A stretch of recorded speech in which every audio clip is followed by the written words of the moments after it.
Hey, happy Thanksgiving. Almost here. We are upon the eve of the holiday here, and looks like probably the clouds are going to dominate. You can see what's going on here with our hour futurecast. Clouds pretty thick around here, especially as we get into late tonight, tomorrow morning. You have to be patient because the best opportunity for sunshine is probably not going to come until the second half of the afternoon. You can see here at about 2 o'clock starting to clear out in the west, taking even a little bit longer on the east side. So be patient. The actual good news is the clouds stop it from being really, really cold overnight. So 27. Temperature is the overnight low in Detroit. Probably some a couple degrees cooler in a few spots, but not horribly bad again because the clouds stay pretty thick.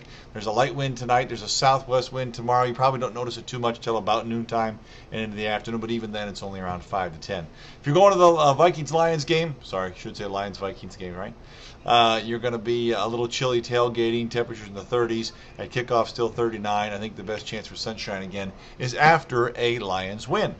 All right, let me show you what's going on for tomorrow. Overall high is 41, mostly cloudy because most of the day is cloudy. And then it looks like the best chance of sunshine again is late. We warm it up on Friday to 50. You can see we're still at 46 on Saturday. The weekend looks to be dry. Now, Friday night, overnight, there could be some rain. But I think it's after the sun goes down Friday, and so before the sun comes up Saturday. So overall, looking like a pretty good weekend. If you're traveling anywhere around here all weekend long, it looks nice.